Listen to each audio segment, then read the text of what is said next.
Much of the church has abandoned a biblical definition of discipleship. This is the first of 7 distinctives of the 1KH disciple-making blueprint. Recently, the word discipleship has become so broad that it refers to any way a Christian is growing spiritually. But Jesus' command to go and make disciples refers to a specific method, which his disciples had just completed. Discipleship is the process of taking on apprentices to train them how to follow Jesus. Did you know that you can't accidentally make a disciple? Here's the second of 7 distinctives of the 1KH disciple-making blueprint. Jesus called his disciples into a specific process. And once he called them, they had to decide to commit. That means for you or I to make a disciple, we've got to take the time to define a repeatable, reproducible process that someone could opt in or out of. Disciples are made not in a classroom, but through an apprenticeship. Here's the third of 7 distinctives of the 1KH disciple-making blueprint. Modern learning is classroom-based so that we can educate people at an industrial scale. But discipleship always involves opening up your life to apprentices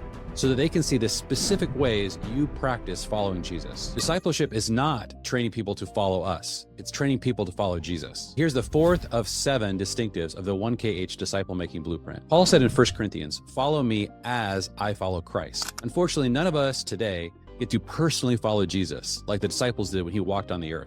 That's why the disciples commissioned the writing of the Gospels. That's why disciple-making must have at its core learning to follow Jesus as described in the Gospels in Matthew, Mark, Luke, and John. So we observe, discuss, and then practice following in the ways of Jesus described in the Gospels. There's a beautiful ancient Jewish blessing that says, "May you be covered in the dust of your rabbi." Here's the 5th of 7 distinctives of the 1KH disciple-making blueprint. Our modern lifestyle doesn't allow for us to follow one another on dusty roads.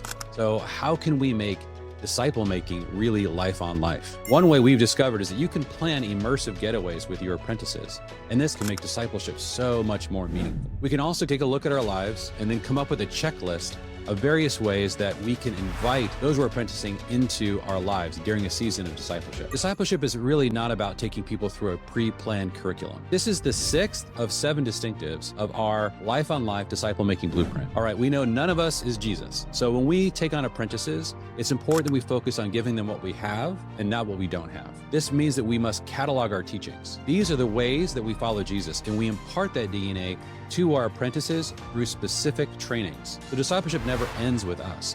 We need to encourage our apprentices to enter into additional seasons of discipleship with others, because only together are we the body of Christ. Did you know that at least 90% of the fruit of discipleship happens after a season of discipleship is over through the process of multiplication? This is the 7th of 7 distinctives of the 1KH disciple-making blueprint. Now, part of this is not only do our apprentices gain so much more from the process of apprenticing others, but the process of multiplication bears exponentially more fruit than addition. One of the challenges in the West is that we are seeing almost no disciple-making movements getting past the 4th generation. But one of the things we've learned is how to put the viral seed into the fruit of the disciple-making process. And that means that if each of your disciple-making efforts leads to multiplication, then every time you conclude a season of discipleship, it launches a disciple-making movement.